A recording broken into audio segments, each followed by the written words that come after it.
Okay, well now we're at the time of year in geometry where we're learning about area, volume, and surface area. And what's happening? You're getting a load of formulas thrown at you, one after the other, and you're basically being asked to memorize them. Hopefully when you see a problem, you come up with the right formula. But you know what? Exams are less often giving you the formulas and you really have to know them. No! The purpose of this video is to obtain an understanding of each one of these formulas. Now, area deals with two-dimensional figures, a flat circle, a flat rectangle, etc. When you switch to volume, there's a third dimension that is added. Like if you go to a 3D movie, right? A regular movie, you look at a flat screen like this is, but right, it comes out at you, and that creates the third dimension. A volume means it holds something, where an area is just a flat surface, okay?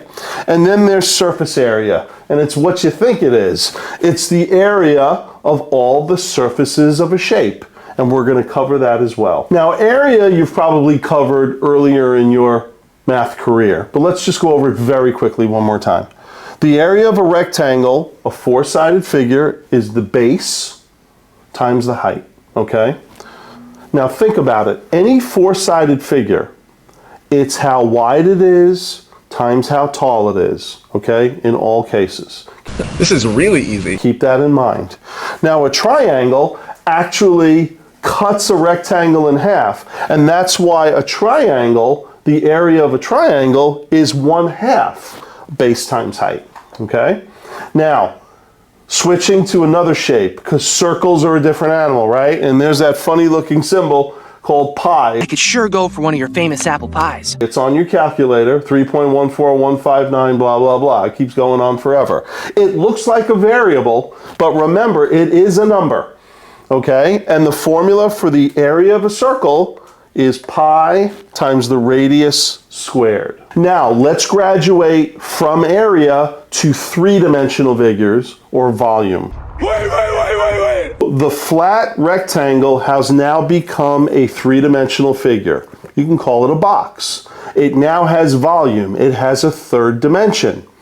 And it can hold something, in this case, tissues. Three-dimensional figures come in two basic forms. You have something called a prism, which is not where they keep criminals, okay? It has to do with two bases.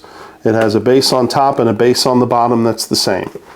And then you have three-dimensional figures that come to a point, and they are called pyramids. So to recap, a prism has two bases, and a pyramid has one base. Now let's talk about prisms. Let's take a rectangular prism or a box. A prism is named after the shape of its base. And the formula for volume for a rectangular prism is the area of the base, which again is length times width, but now you're multiplying that third dimension, which is the height. So it's length times width times height. Enough said. Think of a cube. It's all squares. So what does that mean? The length and the width and the height are all the same. So if there's a cube, yes, I'm trying to draw a cube. Wait a second. Yes, I think I did it, except for that. Ignore that, right? And one side is 6. The volume would literally be 6 times 6 times 6. And I know you've studied exponents. 6 cubed, which happens to be 216. Now, let's take this box. This is a rectangular prism. But let's say all the sides cave in and they come to a point and they become a pyramid. So you're looking at a rectangular pyramid and you're trying to find the volume of that shape. So if you could picture like the pyramids in Egypt, right? And let's say the base is a rectangle, or let's say it's a square, and all the sides are caving in on all four sides and it's coming to a point, right? Well, the volume is still the area of the base, which is still a four-sided base, so it's length times width. But now we need to somehow measure the height. Now I'm going to draw a two-dimensional thing here. Let's see if it gets the point across. Let's say this was a prism, and let's say these are sides that are caving in and they're coming to a point. Okay, so this is now your pyramid. Well, we lose the volume here and the volume here. In fact, we lose 2/3 of the volume, and this is only 1/3 of the original volume. So you had this straight box of a prism where the height just went straight up like this, and now all the heights are caving into a point. That's why the volume of a pyramid is 1/3 length times width times height. Now just to recap, the area of a flat circle lying flat on a desk or the ground is pi times the radius squared. Now when a circle becomes a three-dimensional figure, it can become something called a cylinder, kind of like this paper towel, right? Where again it holds things, right? And there's a volume to this as well. Now think about it. The volume of a cylinder is just like the volume of a prism we just showed you. It's the area of the base times how tall it is. This determines how much the three-dimensional figure can hold. So what's the area of the base? Oh, it's pi r squared, and just multiply it by its height. The cylinder is like a prism in that it has two bases, right? A circle on top and a circle on the bottom. Well, what if that circle and the sides don't go straight up, but they come to a point? Now, if it was a rectangle or a square or a triangle, we'd call that a pyramid. But do you guys know when a circle comes to a point? I'll give you a hint, it's one of our favorite desserts. That's right, it's a cone, an ice cream cone.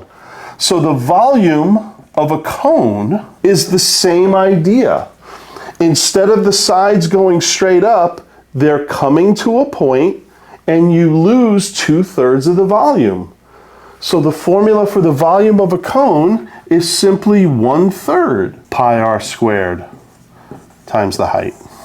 Now let's talk about surface area. What? Surface area is what you think it is. It's the area of all the surfaces of a shape. So let's start with the most basic one, the box, the rectangular prism. Think about a number cube or think about any box you might have. How many sides does it have?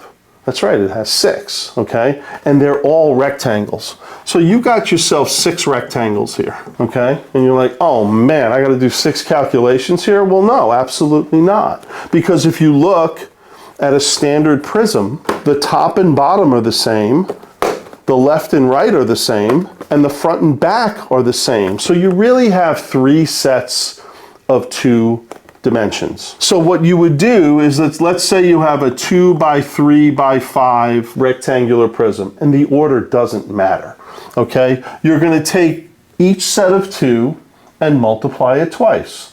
What do I mean by that? One side is going to be 2 times 3, another side is going to be 3 times 5, and the final 2 sides are going to be 2 times 5. And you're going to take each result and you're going to multiply the whole thing by 2.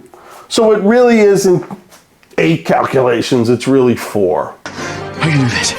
I can do this. And if you come up with all this and add this up, 2132 times 31, so the volume of this is 62, and let's go inches cubed, because I'm sure your teacher wants you to put in the unit of measure. Now the next shape is also a prism with 2 bases, but the bases are triangles, okay? Picture a doorstop, let's say, or even a tent, where the front and back are the bases. So the bases are 2 triangles, and there's 3 rectangles wrapping around them. Okay, so it's the area of each one of those surfaces. So if the shape is 2 triangles and 3 rectangles, well, what's the formula for the area of a triangle? That's right, we just covered it.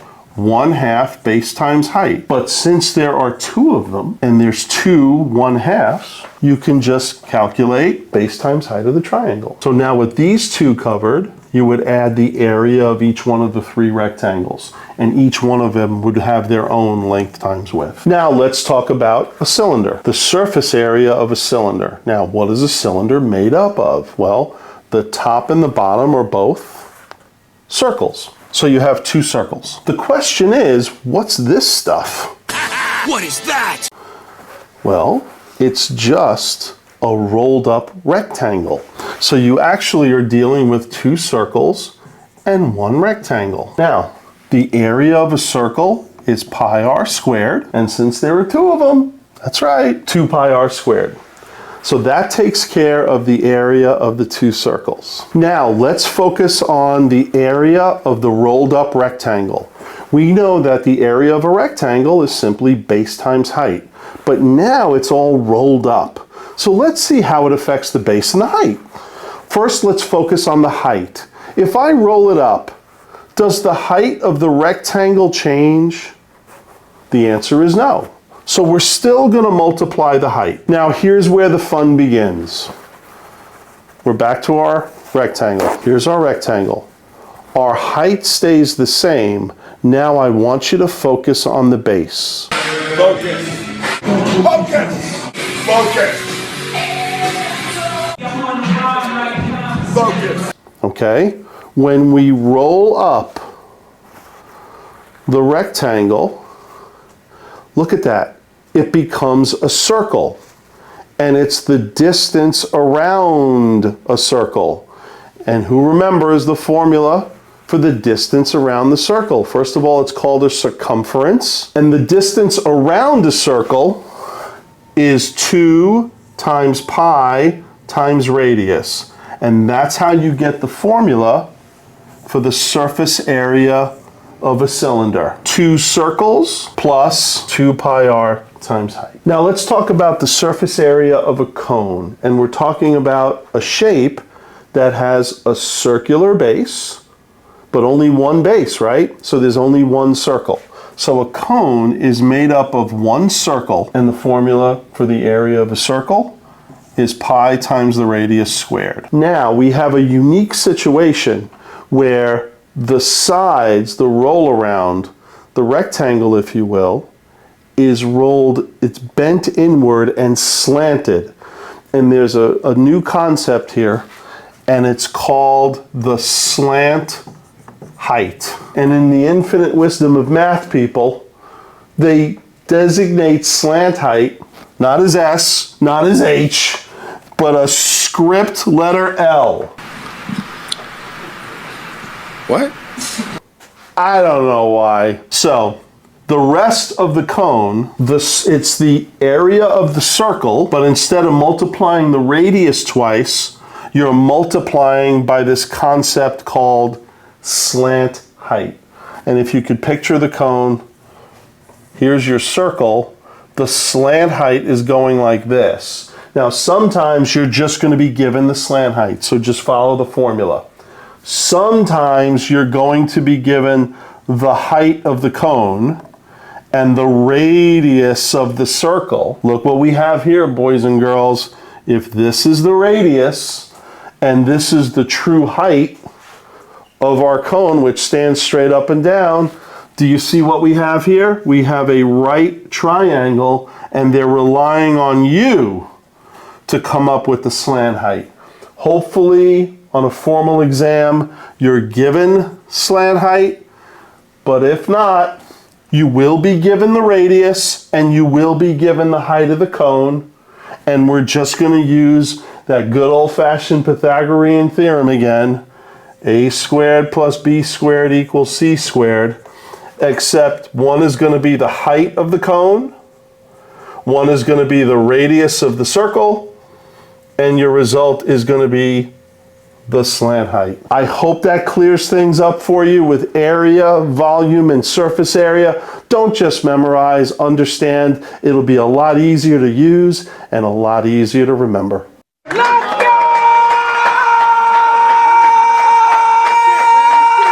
If any of you are struggling with this or any other concepts, please don't hesitate. Go to www.creativetutoringllc.com for more information.